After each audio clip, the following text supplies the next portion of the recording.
So this is what these evolved into. There's one of them. Now there's 8 of them. I'm trying to get around and show the whole view. There's a bit of that. So you have a collection of 8 different dyads. Dyads are what a 2-note, instead of calling it a chord like it has 3 notes, it's called a dyad because it has 2. So here we have 8 of these simple things, and they're arranged like this. I didn't know what I was doing when I began making this. But this is what it turned out to be. And so here it is with a fairly rudimentary tuning. I haven't really thought about this very much yet. Which is another thing about building instruments and approaching them, is you kind of approach them and see what they want to do. And instead of trying to impose some kind of will upon them, you sort of develop a cooperative relationship with them that once I've played this, for a few weeks or whatever, I'll really have an idea of how I want these to be. Tuning for me is situational, so that I don't tune this a certain way and just have it that way. I would tune this to fit into whatever piece it was supposed to. As we saw before, you can just slide these around and come up with all kinds of different combinations. One thing I think that's really true of the equal temperament system and the European idea is that tuning is just this kind of cut and dried thing. And in other musics, particularly in Indian music, tuning is really part of the music, and they spend a lot of time on it. If you go to see a serious sitar player play with tabla drummer and stuff like that, they'll spend 10 or 15 minutes tuning at the beginning of the piece and really get the feel for what they're doing at that specific time. And I think that's a really good organic part of music that just gets left out of Western music. It's tuned, you plug in your little box and set everything at these precise locations and just play like that. But every room sounds different, every situation sounds different. It's, aptness to purpose is kind of what you want, and tuning is really a part of that. And tuning is fun. The thing is tuning in equal temperament Western music is this chore that you have to do, and you're supposed to do it perfectly, and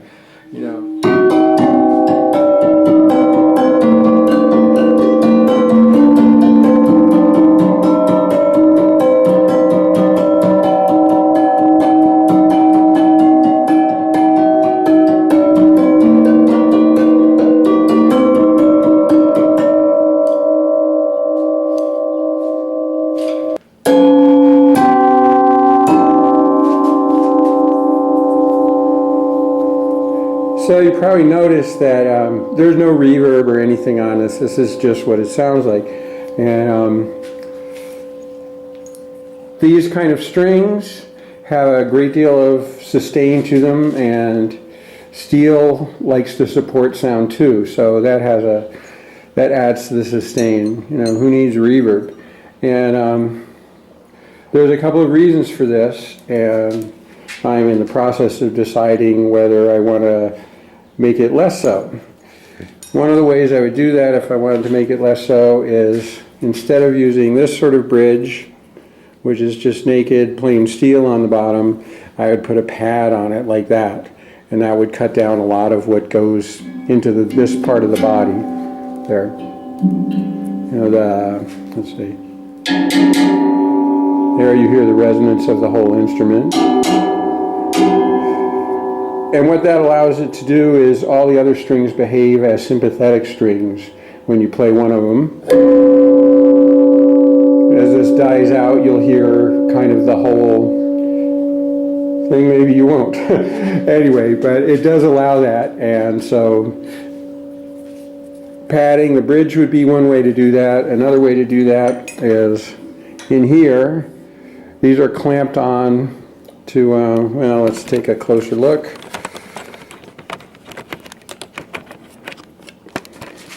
These are clamped on there.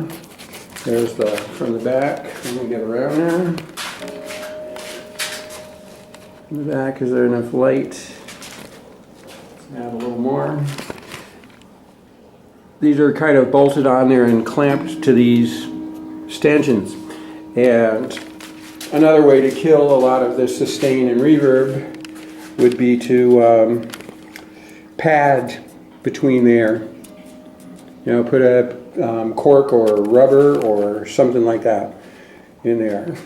And as I said, I'm deciding to do that, whether or not I want to. But it's something to remember about these kind of strings, and I think it's one of the cool things about them.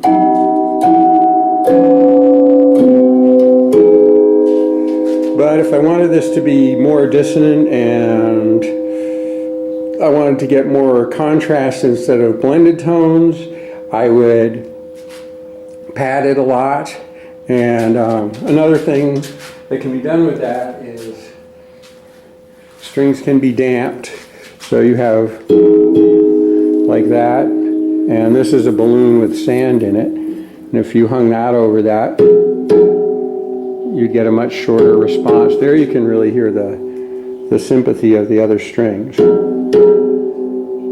I think. Who knows how well these things record on the camera. And that would be another way to stop it, is with damping.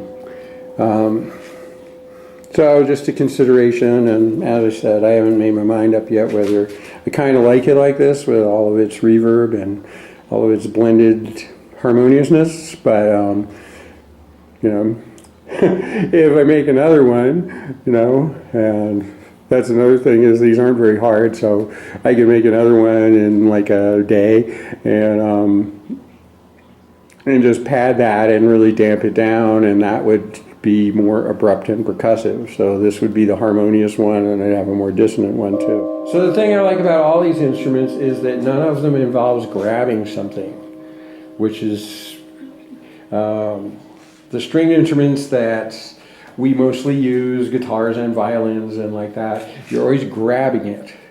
And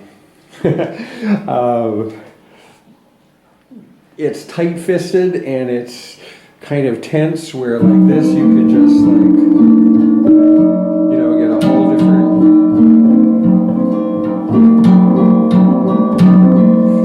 whole different kind of hand operation going on, and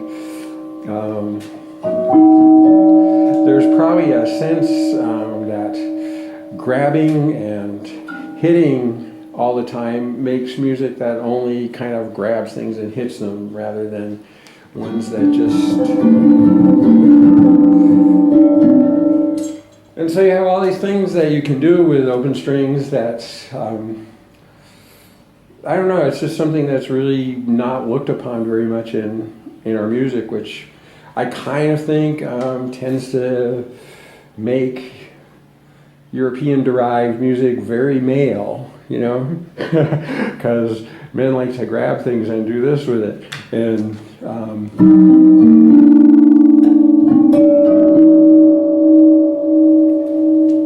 I think it just is extremely limiting. You'll notice Asian music like has a lot more open string things in it, the koto and the gazheng and like that. There's, you know, someone who is sort of more loose in their body would play this. They couldn't play a dulcimer, is very tight playing. You know, it takes a lot of practice to get that correct on a dulcimer.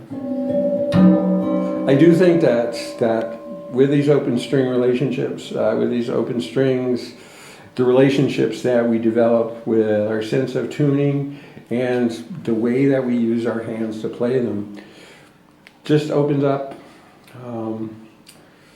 more musical possibilities for us that are greatly absent from the music that we're used to.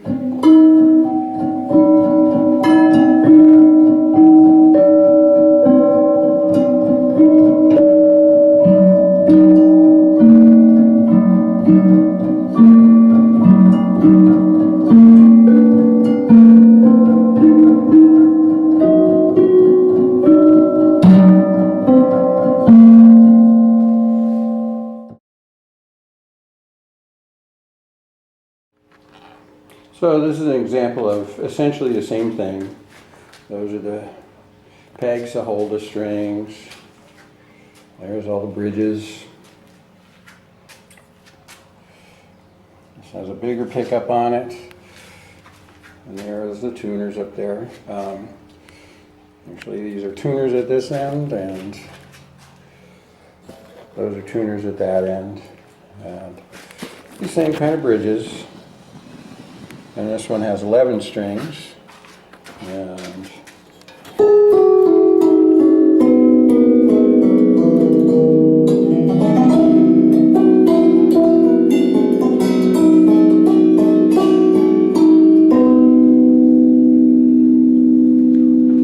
so just with, just a little more to it, you get yourself, this is sort of like a kodo. We call it in Japan. I think it's called like a zheng in China. And this one is a 7-string version of the same thing.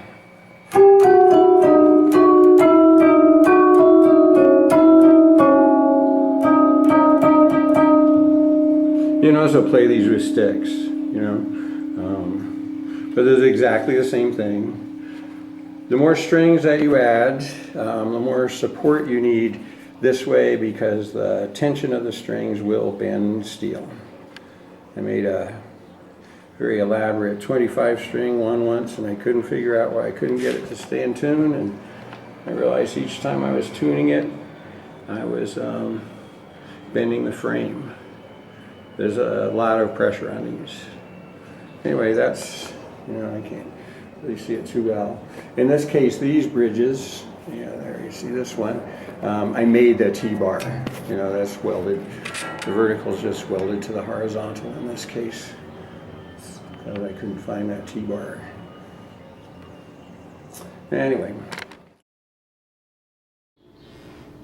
So this is another version of the same idea. It's much larger. In this case, it has piano strings on it. Same idea of tuners. In this case, they're 3/8 bolts instead of quarters, because these strings take a lot of pull. Which is why this here, there's 2 of these. Otherwise, this would just bend. This would just curve. And it has the same bridges.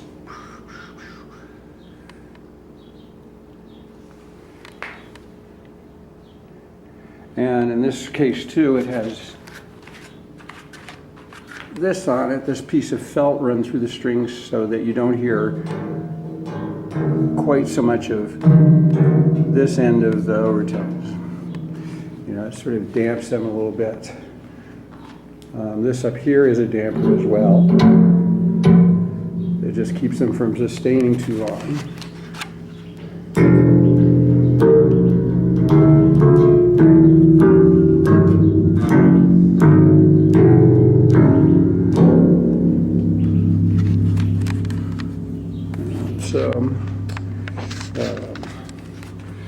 So let's see, can you see this? Yes. On the bottom of each of these there's a little pad. That's true of one of the ones inside too.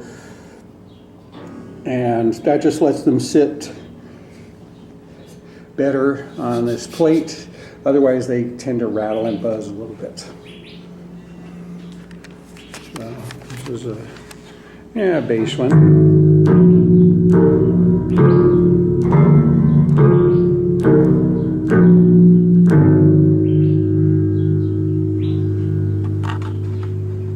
And again, these bridges can be moved and this can be retuned, for whatever you're doing with it. And this is another version. This one doesn't even have bridges. It just has the tuners and the posts on a frame. And there's separate sets of them. There's a,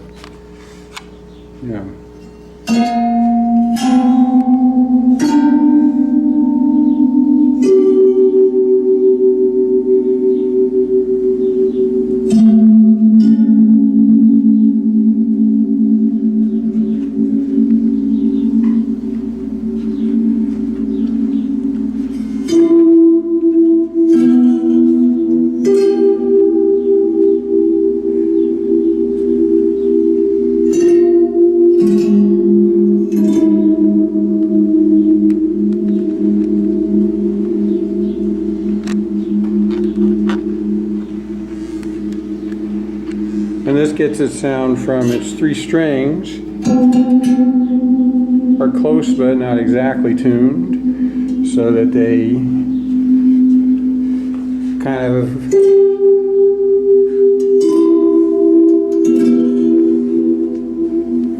get that wobbly chorus sound to them.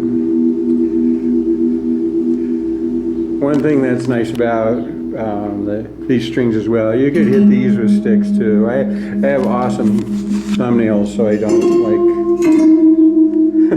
I don't really need sticks.